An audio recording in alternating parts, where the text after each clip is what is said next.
The Boys Season 2 has delivered a ton of whale-ramming, face-peeling, head-exploding, Fresca-loving action. But for all the in-your-face moments, let's take a look at the things you may have missed in The Boys Season 2 so far. Today's video is all about The Boys Season 2 and all the little details and Easter eggs you might have missed while you were distracted by Butcher's charming smile. And who knows, you might not look at the show the same way again. So let's get started right now. There's one member of The Boys that hasn't really been accounted for in the past, and I'm obviously talking about Terror, Butcher's dog, who plays a much larger part in the comics than the show. In Season 1, we saw Terror in a flashback with Butcher and Becca, and then we saw an empty cage in the present day, leading fans to wonder where Terror was this whole time. Season 2 answered that pressing question by showing us Terror was staying with Butcher's Aunt Judy. Thank goodness! If anything happened to Terror, I don't know what I'd do. Here's hoping we see more of the English Bulldog and his special trick in the future. Who knows, it might come in handy. It's been clear for a while that The Boys television show isn't adapting the comic faithfully. There have been a lot of liberties taken with the characters, which, hey, I'm not complaining about. I love that the show is comfortable enough to make changes to the source material and still be as great as it is. Even though there are a lot of changes, it still captures the spirit of the comic book and the characters. And in the latest episode, we learned something that was never revealed in the comics before: Frenchie's name. All throughout the comics and for the show up to this point, Frenchie was all we knew of the Frenchman by. But in episode 6, we hear Sherry call him Serge. And given this was the episode all about Frenchie's backstory, it was probably the right time to reveal his actual name. Episode 5 teased us with an appearance by Shawn Ashmore, who fans of the superhero genre, which, come on, we all are, right, most likely recognized as Iceman in the X-Men franchise. That seemed like a fun piece of casting. But the next episode surprised all of us by revealing his character was actually Lamplighter, former member of the Seven with fire-based powers. Now, I'm not saying it was intentional, but casting the guy who before this was most famous for playing an ice-throwing superhero as a fire-throwing superhero now is the type of meta-humor that I've come to love about the show. And thankfully, Lamplighter seems to be sticking around, at least for the short term, so we'll see what happens next with the character. The world of The Boys exists in a world not that different from our own, with our heroes making an abundant amount of pop culture references with special shoutouts to the Golden Girls, the Spice Girls, Michael Bay, Chris Hansen, etc. So it's not surprising when a real celebrity pops up to play themselves. So far in the series, we've had 2 brief appearances from Seth Rogen, with the most recent cameo showing him discussing Translucent. And although this is a fun moment for fans, there might be some who don't know that the reason Seth Rogen has appeared in the show is because he's an executive producer for The Boys, and was a big part of bringing this amazing show to life. In the comics, whenever Frenchie would be up to his dangerous shenanigans, which, let's be honest, was all the time, he would wear his signature goggles. Now, the show doesn't have Frenchie wear those goggles nearly as much as he does in the comics, which is a real shame. Frenchie without his goggles is like the moon without the stars. So it's always felt like something has been missing. So when he does wear them in the show, it's a really special treat for fans. The most recent shoutout came in the latest episode, where Frenchie dons his goggles to cut out Starlight's tracking chip. Given how bloody that got, goggles were probably a smart choice. The Boys has always been vicious in its satire of superhero culture, so it's no surprise that they would poke fun at all the other superhero franchises.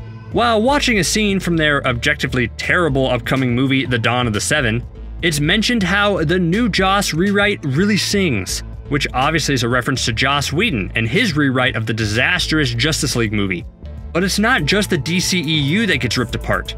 In the same episode, we get a really over-the-top shot of the female heroes standing together, ready to get the job done, which is also a clear reference to the MCU and their big female-fronted scene in Avengers Endgame. It's a pretty savage dig to both major superhero franchises. Even though it's established that Vought is the most powerful company in the world, it's still always surprising to see how much influence they have. And the show often highlights this by giving Vought versions of things we've come to know and love in the real world. In the first episode of the Season 2, we learn that Starlight's totally heartfelt and authentic tribute song to Translucent is also available on Voughtify, which is a reference, of course, to Spotify. Now, what do you think? Do you think Voughtify is a free service because Vought is such a kind company? I doubt it. I bet you can only get Voughtify with a monthly subscription, and I bet there are still ads. The Boys has such a deep well of characters it can draw from thanks to its comic source material, which is why it's always so interesting when they create a brand new character for the TV show. That happened in the first episode with Blind Spot, who was an entirely original creation for the show's second season. But it's still clear where his foundation came from. He's a blind vigilante who fights crime with extreme acrobatics, which is a clear reference to Daredevil. Yeah, Daredevil has shown us just how dangerous he can be even without one of his senses. But unfortunately, we can't say the same thing for Blind Spot. Although Homelander is psychotic, he does bring up a good point. If Blind Spot lost his ability to hear, which Homeland demonstrated in typical Homelander style, then he's in serious trouble. I hope Daredevil never has this problem. Stormfront has seemingly revealed her true identity and mission to Homelander in episode 6. You know, unless she's lying, of course. But looking back at that first episode of the season, you could use a subtle detail to suss out what she really believed in. When we see Stormfront, she's wearing specialty lightning-shaped earrings, which, yeah, totally makes sense given that she's an electricity-loving superhero. But now, knowing her history, the earrings take on a whole new meaning. The lightning shape can be seen as a reference back to World War II and the Germans, which should give you a big hint to Stormfront's true identity. If there were those who were unsure if the show would keep Stormfront's personality and backstory thanks to the gender change from the comics, that clearly wasn't the case, and you got a reference to it in the first episode of Season 2.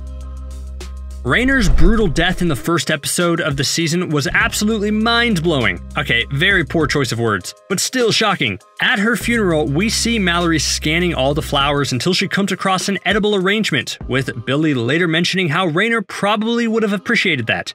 It may just seem like a funny moment, but it actually touches on Rainer and Butcher's relationship with a callback of something they said about edible arrangements in the first season. It shows that Butcher does remember things, and he does care in his own special Butcher way. While the boys were on the boat getting ready to transport Kimiko's brother, Butcher had a conversation with Mallory, where Mallory asked Butcher if he ever heard of Liberty.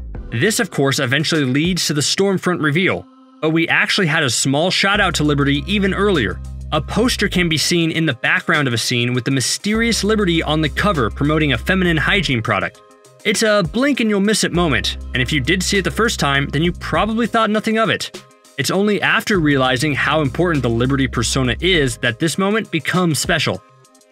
Starlight is undergoing one of the best character arcs on the show as she evolves from naive, bright-eyed superhero to someone who's not afraid to eliminate people in her way to get what she wants, which is a factor that Butcher and her bonded over in the last episode. But we've never really gotten in full explanation of Starlight's powers. We know she can create a lot of light around her, but the latest episode really made clear the limitations of her powers. After the EMP test patient fried everything, Starlight couldn't use her powers, as she had to explain she can only use her powers when she can draw from a nearby power source. It's something we knew about before, but never has the limitations of that power be as explained as in the latest episode.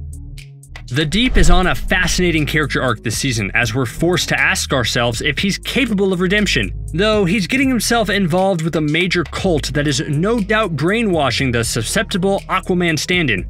And the cult is doing things like picking out a new bride for him in order to help his image. With his new wife beside him, the Deep sits down with Katie Couric for an interview. Now, a celebrity cameo again isn't that surprising, but there's a fun connection on how the Katie Couric cameo came to be. The writer of that specific episode is Ellie Monahan, who just so happens to be Katie Couric's daughter. I'm sure it was pretty easy to convince Couric to come appear on the show. All season, we've seen members of the Church of the Collective offering frescas left and right to people, and you would think this would be a major plot point with significance. Like, is the fresca tampered with or drugged? If you've been banging your head trying to figure out the reasoning behind it, then I have good news and bad news. Turns out it doesn't have a special meaning at all, and the writers of the show just thought it was funny. Showrunner Eric Kripke has explained that when they were writing that first scene, they wanted a beverage to be offered to Deep and just thought Fresca would be the funniest. To be fair, they're absolutely right. Episode 6 took a huge milestone and pretty much confirmed that Starlight will be with the boys full-time from now on, though it's clear things are still going to be tense. Although Starlight has a lot to work on with Butcher, it was nice to see Starlight and Kimiko bond so quickly. After a second where we weren't sure what Kimiko was going to do when she saw Annie, Kimiko ended up hugging her tight and smiling. For those that don't remember, it's because Kimiko remembers how Starlight helped them escape from Vought in Season 1. Although Eagle the Archer is a character in the comic series, his role in the television show is very different. The show's version of the character is more of a direct satire of bow-based heroes like Green Arrow and Hawkeye, with Eagle having an extended scene talking about how he doubted whether a bow and arrow were that effective in a fight. Like, the bad guys can just reload. Eagle ran out of arrows once on a mission and lost a lot of his friends, so he's been grappling with that ever since. All it does is makes us think about how maybe Hawkeye and Green Arrow should switch to a gun. Might be easier. When Stormfront is first introduced, she's live streaming her first interaction with Queen Maeve and Homelander, both to show off how social media savvy she is, but also to probably protect herself from Homelander and Queen Maeve fighting back about her new addition to the team. Though if you look at the comments of her live stream, you'll see a ton of Easter eggs you may have missed, which include references to The Legend and Jack from Jupiter, which are comic characters, as well as some of our main heroes we're already familiar with. Though someone does have the screen name Maeve Beats WW42, which seems like a fun reference to the upcoming Wonder Woman 1984. Not all superheroes are created equal. Sometimes Compound V gives you the ability to crush people into a gooey mess with just a thought, and other times it just physically transforms you into something else entirely. In episode 6, the boys come face to face with a full-on psychiatric hospital breakout, and sees our heroes face off against some interesting soups. One of the hardest ones to beat turns out to be someone that Mother's Milk labels as Love Sausage, which, yeah, you can guess what his power was. And what's cool about this is, if you were wondering, yes, Love Sausage does appear in the boys' comic book, in a pretty sizable role, so here's hoping they bring him back. Sure, all the focus has been on Stormfront's gender switch, but let's not forget that the show did the same thing with Mallory, who in the comics is Greg Mallory. And although some of the details are the same in the comics and the TV show, like how Mallory was the original founder of the team in the first place, we really haven't seen much of Mallory's past until episode 6 of The Boys. Just like we saw a flashback of Mallory recruiting Butcher, episode 6 saw Mallory bringing Frenchie on board to the group, and we got to see what the actual professional version of their team was, under Mallory's command, which was pretty cool. It's clear A-Train is a little lost this season, with him not recovering fully from his heart attack and him suffering heavy withdrawals. It led to him being essentially removed from the Seven, and in episode 5 we saw A-Train flip out over Shockwave entering the Vought building in what looked to be a conversation to replace A-Train on the Seven, which totally shocked our main speedster. Though if he read the papers, maybe he wouldn't have been so blindsided. An earlier episode this season sees a newspaper article referencing how Shockwave is rumored to join the Seven, which is nice foreshadowing to what actually happened later on. I don't know about you, but I don't think I'd eat at a Tony Cicero's restaurant. The Italian food chain has popped up 2 memorable times throughout the course of the show. The most recent is the second episode of season 2, where we saw Billy wake up in a Tony Cicero's parking lot and then charge in demanding writing utensils to write stuff down. Yeah, I'd be scared too if I was that hostess. But the restaurant was actually seen earlier in the show as well, as the back of an old Tony Cicero's restaurant is where the boys kept Translucent.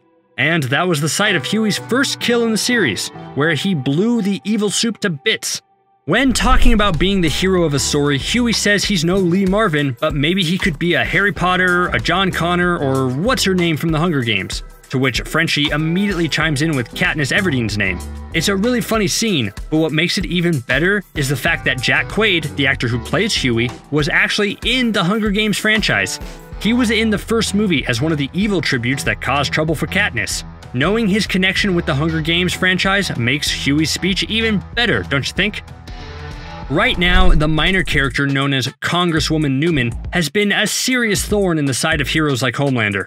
She was the one holding rallies and demanding action be taken against Vought. And to be honest, we're lucky we didn't see her fried along with most of the crowd when Homelander thought about using his laser vision to decimate everyone.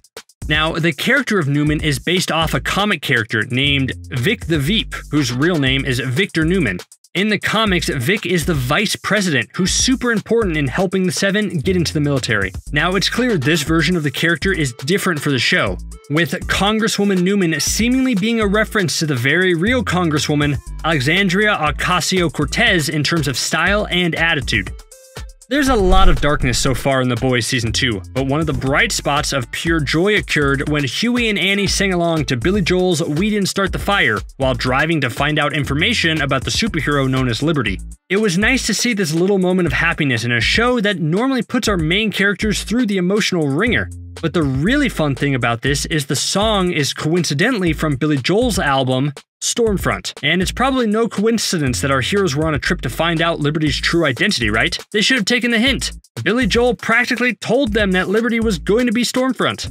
When Homelander meets with Edgar, the Vought CEO tells Homelander that Soldier Boy was the very first soup created for the Allies during World War II and helped them defeat the Germans. In the comics, Soldier Boy plays a pretty prominent part and is set to appear next season on the show, portrayed by Supernatural's Jensen Ackles. Now, the fact that Jensen Ackles looks way too young to have been around in the 40s, that should have been the first clue the show was going to incorporate superhumans who don't age. That line was really good foreshadowing for the Stormfront twist that happened just a few episodes later. What was your favorite Easter egg so far in The Boys Season 2? Are you liking the season so far? Let us know in the comments below and be sure to hit that subscribe button for more awesome The Boys content like this. Thanks for watching Screen Rant. See you next time.